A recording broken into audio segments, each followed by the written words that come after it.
Alright, I got a disclaimer for y'all on this video. You know I really try to keep a positive light in my videos, and I don't want to be a hater or super negative or anything, but sometimes you just get annoyed and ticked off. I have been what I consider to be a loyal customer to Toytec for a few years now. I bought 2 complete lifts from them as well as some other assorted parts, and we do all know what that stuff cost. If I call tech support, I try to have my ducks in a row as much as part numbers, issues, to not waste anybody's time. However, this hasn't seemed to help me much in this situation that I've been dealing with. So just to give a little background here, the first lift I ever got from Toytec was called their Boss suspension lift, and I really liked that lift a lot. It went on the 4Runner without much trouble, and it handled awesome from then on. So naturally, when I went on to purchase another lift from them, that's exactly what I was looking for. Well, unfortunately, they don't make the same exact lift that I had purchased before, so I tried to find one that was as close to that one as possible. So the lift I decided to purchase from them this time is what they're now calling their Toytec Boss Aluma Series lift. This is supposed to be a newly designed lift system that came with 550-pound coilover springs, and the rear spring size was the 3-inch springs that I was looking for. With this lift, I expected a solid lift with no issues whatsoever, but unfortunately that has not been the case, specifically with the rear shocks. So once I put the lift on and started working out all the bugs, I started noticing this loose, kind of shaky feeling in the rear end. Every time I'd hit a bump, not really a dip, but more sharp edge bumps and such. My first thought was, yeah, the sway bar end links are probably messed up and old and they could be replaced, and along with the new lift being put on there, now they're at an even worse angle.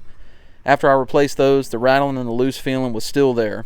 So I thought maybe one spring was not sitting in its seat on the rear end as it should be, so I kind of started banging around on the springs, and I did notice a bit of noise on the driver's side.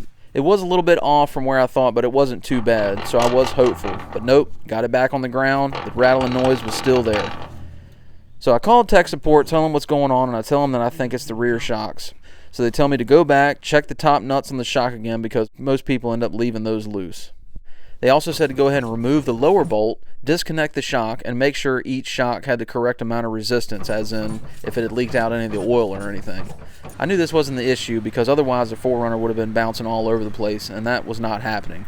So this is the last time I was able to get them on the phone.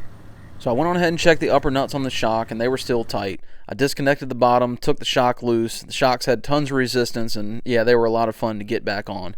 I had finally had enough of this crap, so I said screw it, and I went ahead and bought a set of Bilstein 5100 rear lift shocks for the 4Runner just to give it a try. I figured I'd settle out the cost later. So mind you now, these shocks are way cheaper than the Toytec shocks that I got with the lift. The Toytecs are $379 for the pair, and the Bilsteins were only $175. So I get the Bilsteins in, and trust me, they were a total nightmare to install. I will say the Toytecs have a much better system for holding the shock tight while tightening that top nut. On the Bilsteins, the entire shock turns as you try to tighten it, and you have to use an Allen wrench on the top of the shaft, which obviously doesn't fit in there at all.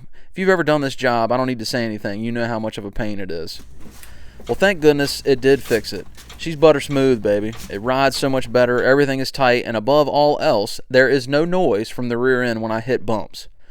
So I really started inspecting the Toytec shocks once I got them off to come up with what the issue is on them before I call back. And let me add that I was seriously bummed that these would not work out because Toytec did do an awesome job in the construction of these, the materials they used, the look of them, as well as the ease of installation. But there was no way I could handle another day of the noise that these things were making. What I determined was that on the Bilstein shocks, the lower mount has a rubber bushing that is hard as hell to get onto the lower shock mount.